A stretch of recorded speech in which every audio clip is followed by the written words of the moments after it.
guess who's back from its service campaign. Although I didn't get to ride it home, I had to pick it up because it wasn't rideable. Get to put the key in, and my lovely BSA lights up. And look at that. Oh, I can turn the steering on my motorcycle and it doesn't die and try and kill me. That's got to be good. And in many ways, it's nice to have my BSA back. I'm happy to see it. I thought I'd show you the information on my service campaign. So this is the printout that I got, and it said that they carried out the campaign, a free health check, an oil change, headlamp rim gasket replacement, grommet installation, cowl wiring routing, earth cable PVC taping, immobilizer coupling connection. I got 2.3 litres of Pro 4. Carry out a health check. Looks like it cost £186.50 to BSA. The technician would like to add that no fault was found, because I actually had a problem changing gear, which a lot of owners express. Seems that an oil change fixes it. Anyway, he says, or whoever, they said that there was no problem. And then on sheet 2, we've got like coolant leak. Now I told them when I dropped it off, I've sorted it, and I've sorted the oil leak out as well, because I was just fed up with it, but they're happily writing that down, even though I told them when I dropped it off I've sold them. And then we've got the bike intermittently struggles to start. I think we know better than that. It didn't struggle to start at all. It just wouldn't. If you turn the steering, there was no power. A broken wire was found at the headstock area. The wire has now been repaired and is okay. It didn't cost me anything because it was covered under warranty. And then we get round to like a free, I'm only disguising the top of it, you know, because it's got like my birth date, national insurance number, credit card details and everything else that it should be on there. And as I go through it, everything's green, so my health check is looking, uh-oh. Now this is where things kind of went wrong, because my battery, the battery is not holding a charge, and they then wanted to sell me a replacement battery. To which I said, 2 days into my health check, I actually get a phone call, and the phone call was, and of course this is now hearsay because I don't record phone calls, that my battery needed replacement because it had been on charge overnight and didn't take a charge. And I guess it does say that the battery is not holding a charge and needs to be replaced. It's a load test. Put a couple of crocodile clips on the battery, and then that just goes to a great big sucky thing. And I'm only going to talk non-technical now because according to big vloggers, I'm an idiot. So it goes to a big sucky thing that then tries to suck electrons out of your battery. Oh God, I can't do this. This is what a drop tester might look like. So you can see there's a little needle that tells the tester what state the battery is in, and you've got the ability to crimp it onto positive and negative. And effectively, the reason it's got all those holes in it is because it contains a heavy-duty temporary load. So it drains the battery quite rapidly for a few moments in time. You only have to flick the switch, and it's for a few seconds. It's the sort of load that you might expect from cranking your bike over when hitting the starter. And through that resistance, you can see whether the battery is in a state of health or wealth. And I jokingly say wealth because you're about to buy a new battery, Alex. Imagine having to buy a brand new battery for a 14-month-old motorbike that's had electrical issues that have been covered under warranty. Battery's not.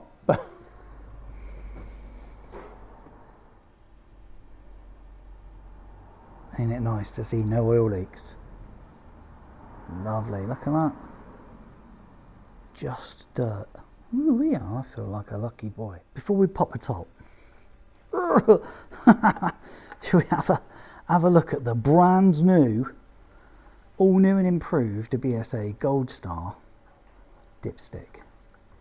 Look at that beauty, eh? Look how long it is. Whoa! Anyway, that's incredible.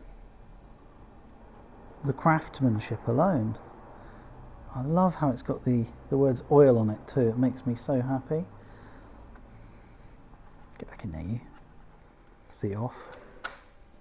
Oh, one-handed. No! I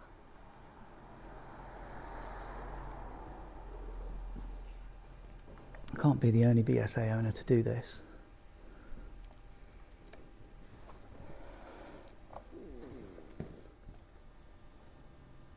Before removing the battery on your motorcycle, you should always disconnect the negative terminal first, which was hand tight on my bike. Imagine that, hand tight. Like, if I went, why is it so loose? Because it's quality. I remember tightening that up as well. I think you might have seen me tighten it up in an old video. I wonder why it was loose. Alex, you shouldn't think about these things. That's a glass half empty attitude. Right.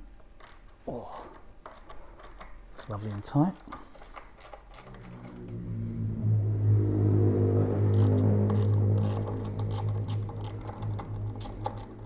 It's important to remember with your BSA that these are different lengths. So the one on the near side is shorter than the one on the off side. Never forget that. I reckon it's because they didn't want it piercing the wiring loom, which just happens to pass through here. Look at that. Tidy. So now that we've got the brace removed, negative terminals disconnected and away, I can then think about disconnecting the positive terminal.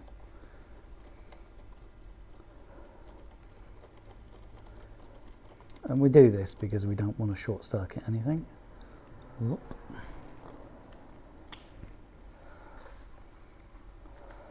Okay, battery disconnected. Wiggle it just a little bit. Oh, there's all the tape I put in the last one of the last videos, all mashed up.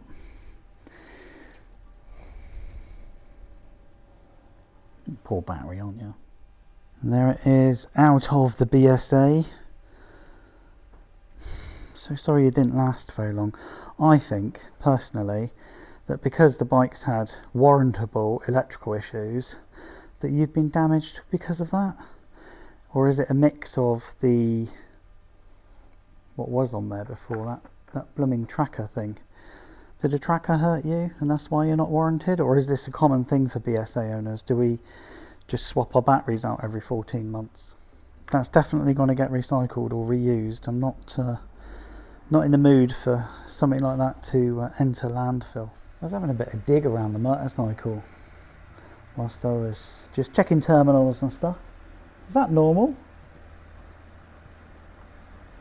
That's rust. Great. More importantly, what did I replace the UASA battery with? Well, nice. I like it. You're all going to gravitate towards different brands, you and I. You're going to tell me that one brand is amazing and another brand is rubbish. You tell me this brand is, what's this, Powerline? Yeah. Look at that. It's one of the cheapest batteries you can buy. And it powers my XT660R. Powered this bike flawlessly for 5 years and it's still good. So I'll carry on using the battery. I just took it out whilst I'm doing a bit of work. So we're all going to have different brands that we gravitate to. I like this brand. I also like a brand called Fullbat. I think they're French. They do proper, Fullbat do proper gel batteries, but the Motobat, I'm right keen on them. And don't say because it's yellow, it's just a colour. And look, I've got some new fittings. Ah, the atypical battery nut, washer and bolt. You know the deal. You put the nut behind one of your terminals, you put the bolt and the washer through with the wiring from your bike, and then you're fishing. You are trying to find that nut, trying to get connected to it. I'm like, have I got it? Have I got it? Oh no, I'm off. And the reason I go Tanya batteries in Wales is because they've just got me covered. Look at the difference. This is a moto bat. Look at the difference in the nuts. It's not something you say every day, is it? Wow. No more fishing. These are huge. So perfect for inserting behind your terminals. Oh yes, look at that. This with my loom going through it, my terminal on it, and I don't have to go fishing. It's perfect. Okay, let's get these nuts in. Look at that. Oh, it's going to be so easy. So just in case you're curious which model I'm using, there's your numbers. Here you go. Happy motorbike. Positive first. Oh, it's so easy to connect. Oh, what a joy. Let's actually tighten it up because I found them both somewhat loose. And that's really up to the technicians. You saw me tighten them up in a previous video where I just kind of took the battery out and did the tray and everything, so it's unlikely that I left them loose. So we're going to connect the negative now. It's very likely that you will get a bit of a spark happening when you connect the negative terminal up. Don't be scared of it. Don't think it's going to electrocute you, because it is not. But obviously dropping the bolt because you've flim-flammed around is not a good idea, so there will be some sparks. It's cool. Nothing too exciting on that occasion. So easy to thread on, what a pleasure.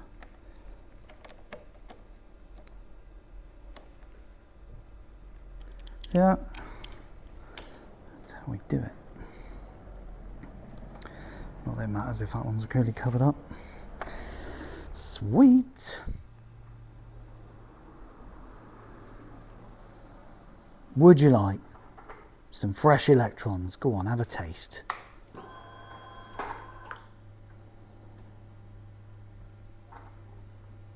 Ready to go. I guess all that's left is to give the BSA a bit of a wash. That is, unless you want to see the repair. So I note two things. One, see these hard lines for the ABS? They no longer stay put. The clip that used to be here that holds them in place has now been removed. And can you see the loom? Oh yeah, they cut that open. Cut it right open so they could get in here. It's got quite a pronounced bulge on it.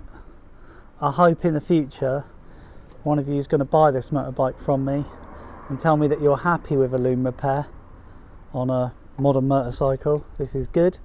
This has not devalued my bike, right?